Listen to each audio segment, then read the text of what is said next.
Mr. Shashank Patel, who's also a PhD scholar, and he's also working with the Ministry of External Affairs, India.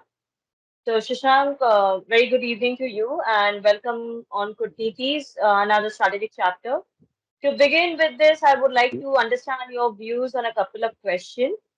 So, having Mhm. said that, I just want to, directly go to my first question. What is the impact of hypothetical, Chinese strike on critical Taiwanese C4, command control, that is the communication computation command structure on the international, the shipping lanes and, sea lines of communication that is passing to the South China Sea? Anamitra, firstly, it is not a hypothetical Chinese strike, in my opinion. It is as real Mhm. as the missiles are falling around Taiwan. So Right. this is the very clear picture which we are witnessing right now. Uh, the international shipping lanes in South China Sea is a primary trade waterway, which currently passes 88% of world's largest ships and almost half of the global container fleet, approximately 48-49%. And the reason is so evident, that this particular Taiwan Strait connects the Asian factory hubs to the markets in Europe, USA, and Mhm. Americas. And the Chinese aggression, in geopolitics, uh, impacting the global shipping through this vital shipping lane, giving joy to five key, sectors, in my opinion. The first one is the clothing.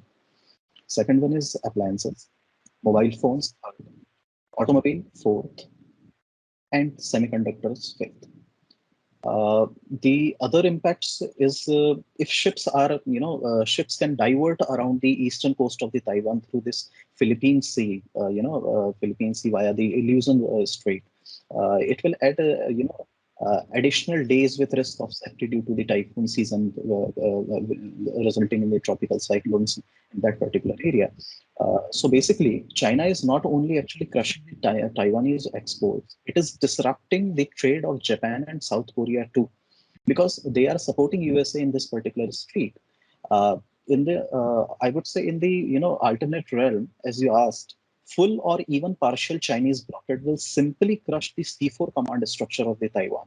Also, it possesses an imperative economic security threat to the regional players in the necessary imports. The continuation of military exercises and the launch of the new ones, intentionally, obviously, is in the course, which clearly indicates the world that China is unilaterally imposing the unsaid sanctions on Taiwan and indirectly on USA.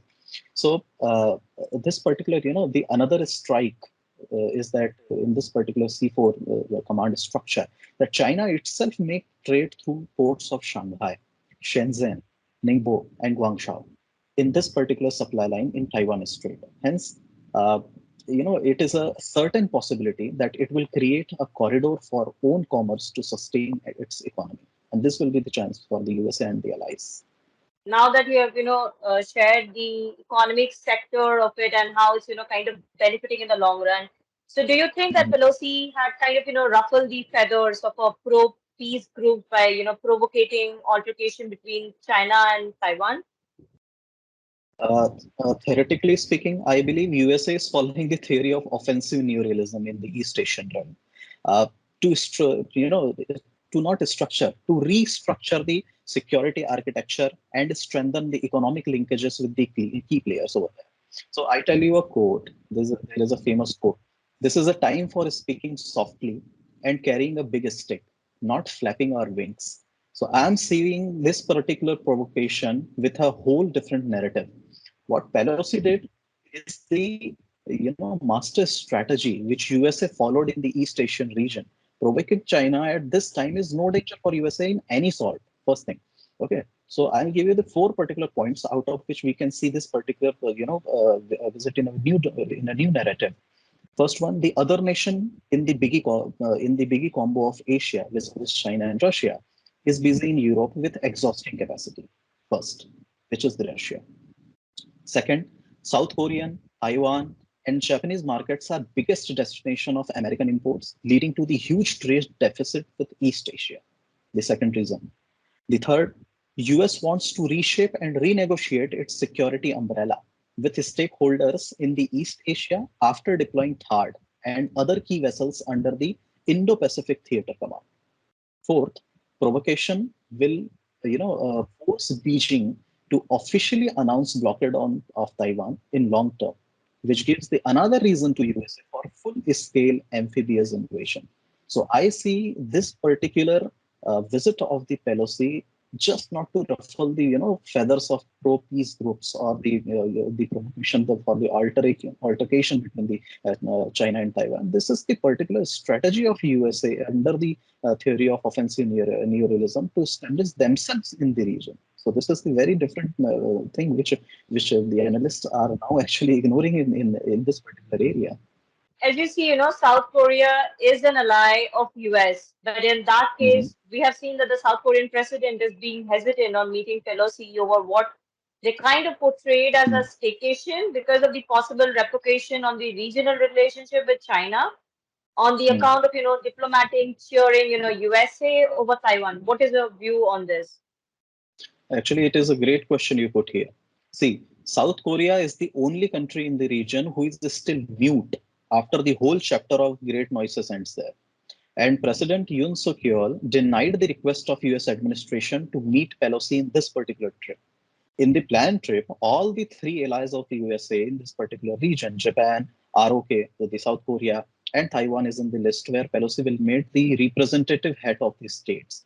ROK is sensing by pre-instincts that Taiwan as the future Ukraine of Asia, which means the flares of hiatus will result in future aggression of China towards South Korea too. So the Koreans are, sensing the smoke without the fire and following the balanced diplomacy over there. Currently, their only focus is on the two things. The first one is to revive the relations with the North Korea, and second is the avoid any war in the Northeast Asia. Any. So we, the new generation of these scholars, must learn with the designing of the conflicts by USA in the past decades. So basically, South Korea is denying the US designated Asian war of attrition, which actually, Japan is senseless about right now. This particular attrition will cost USA by some $1 billion, but will result in the total destruction of the regional stability and their stakeholders in Northeast Asia and East Asia. So South Korea is basically following their own national interest, where which majorly rests on the peaceful relations with China first. So one cannot paint China only in the black space among this this Pelosi crisis. It is the South Korea who provided necessary cushion to the unrest in the Taiwan Strait. So my view is very different in this particular context. Now that mentioned that Taiwan is kind of becoming, or maybe in the verge of becoming another Ukraine. So Mhm. what are the political and the economic impacts of Pelosi's visit on the East Asian region as a whole and after the Mhm. Ukraine war? Do you think that Mhm. after this visit we can have a new world order which Joe Biden has hinted a few months back? Now, this question provided me an opportunity to give you an overview of the big picture, which I was, just talked about.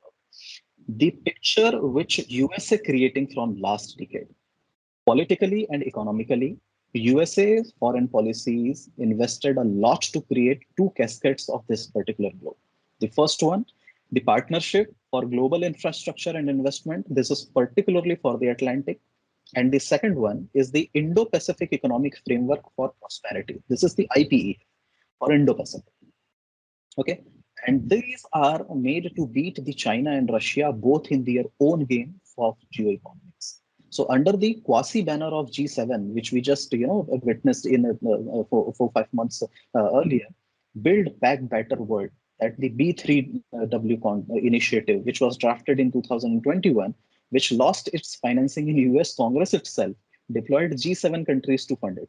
Currently, if I go with the figures, $600 billion in the next 5 years are already on the desk, excluding the private sector, to tame the Russia and China in the four key sectors, which they have hold their upper hand.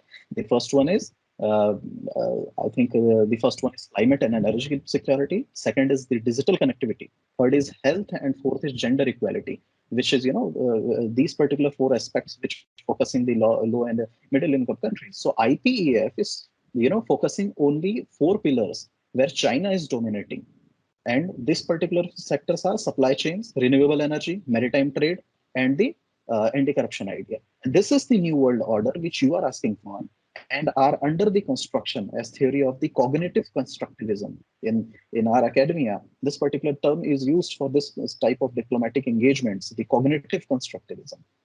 And the Pelosi's visit to Taiwan is the second provocation in East Asia. Okay. The first was the deployment of THAAD in South Korea in 2017. And Chinese left that particular bait in 2017, but sink deep in this one. They are trapped in this particular, particular trap.